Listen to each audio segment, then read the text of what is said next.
Greetings, friends. Dr. Jeffrey Johnson, Chief Strategy Officer of the CDC of Tampa, and I am honored to be with you again today with the CDC Experience. Every month, it is our desire, it is our goal, it is our aim to bring you the what's happenings of Tampa Bay and some of the most amazing people that are in our area. Today, I must introduce you to one of Tampa's treasures. I've known him for a few years and recently had an opportunity just to know him more intimately in most recent time, but I have the most level of respect for this gentleman. Help me welcome today Mr. Fred Hearns, Black History Curator for the Tampa Bay History Museum. Mr. Hearns, how are you today? I'm doing just fine, Dr. Johnson, and thank you so much for this I'm glad conversation. I got to shake your hand, sir. Oh, yeah. You are the man, even though you are a Q, but I respect you even the more.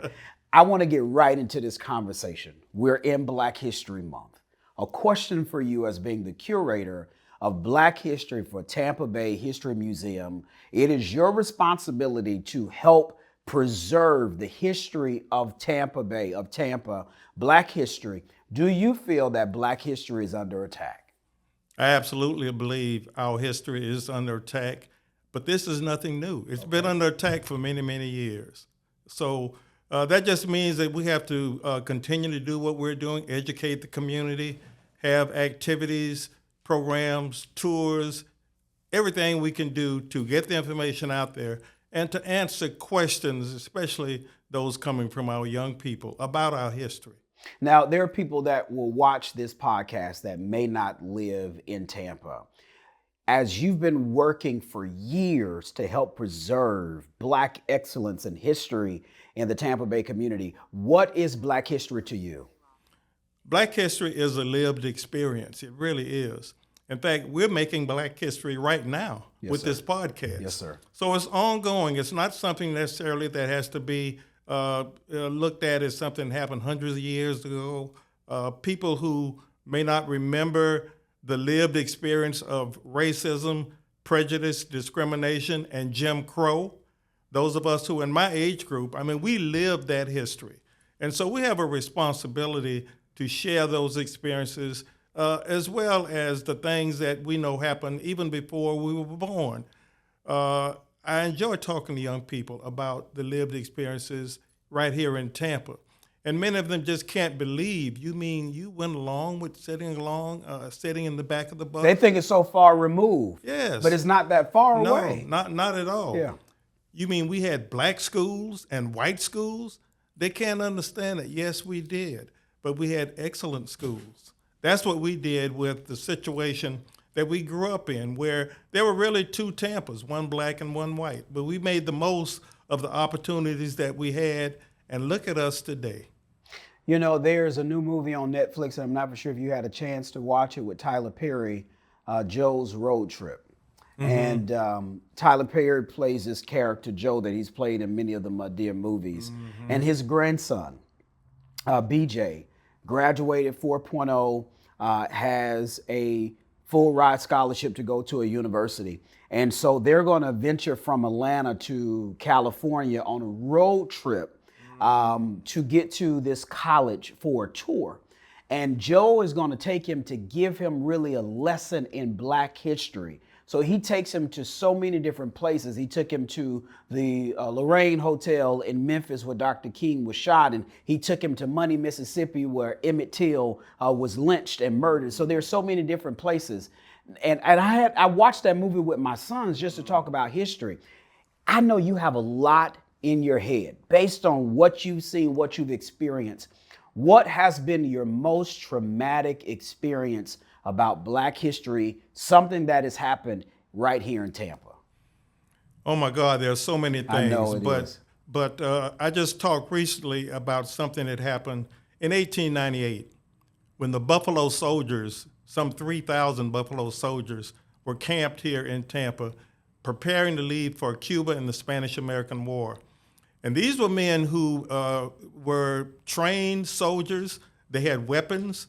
They were brave. They didn't back down. And they actually had to fight in Tampa before they even left for Cuba. In fact, some of them never really made it to Cuba because, as the story goes, and this is documented, there were some white soldiers who decided that they were going to have some fun and taking pot shots at a child, at a black child, to see who could come the closest to the child without actually hitting the child.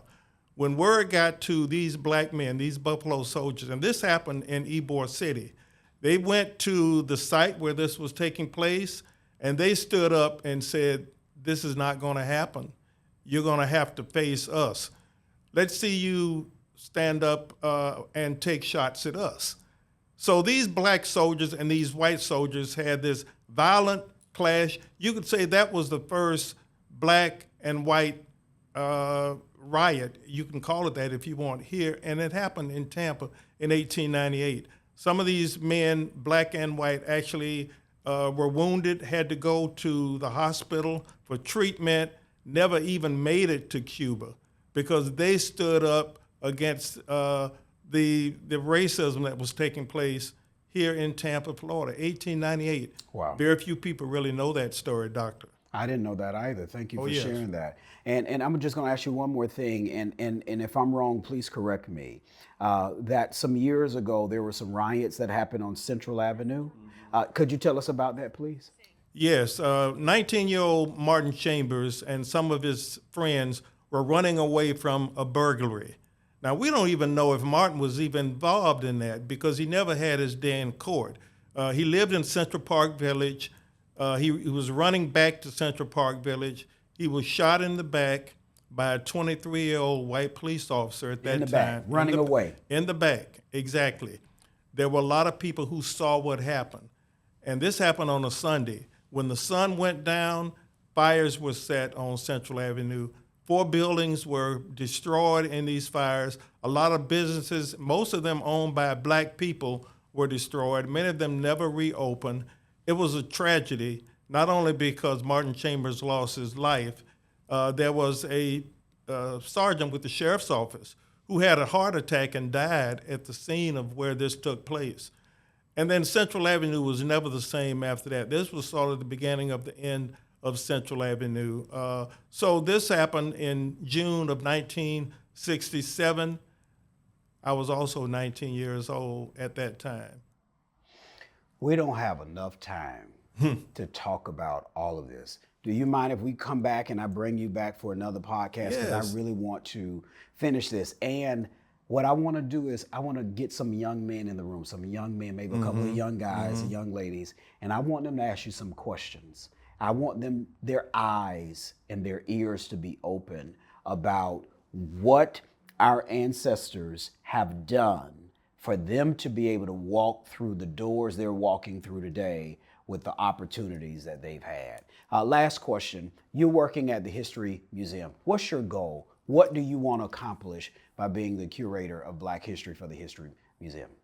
Well, Dr. Johnson, Tampa has never really had a Black History Museum.